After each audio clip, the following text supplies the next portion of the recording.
আপনার পিছনে যদি বদনামকারী লাগে মুস্কি হেসে আলহামদুলিল্লাহ বলে ফেলেন। তাদেরকে আটকাতে যায়েন না, তাদেরকে বাধা দিয়েন না, তাদেরকে রাস্তা খুলে দেন। কর আরো কর, বিনা বেতনে পাবলিসিটি কর। হাইপার হইেন না, সাহস থাকলে সামনে আয়। এক বাপের সন্তান হইলে দেখা কর, দরকারই নাই। আল্লাহ আপনাকে বিনা যুদ্ধে জয় করতে চাচ্ছেন।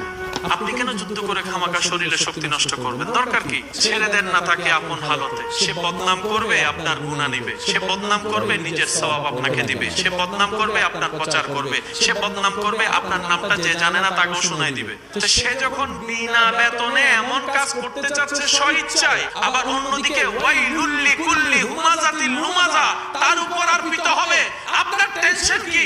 আপনার কাজ হচ্ছে রবের উপর ভরসা করে ধৈর্য ধরে বসে থাকা, আর কোনো কাজ নাই। করতে দেন দুশমনকে দুশমনের কাজ, করতে দেন আপনার চাচা চাচাকে সম্পদ খাওয়ার কাজ, করতে দেন, করতে দেন। একদিন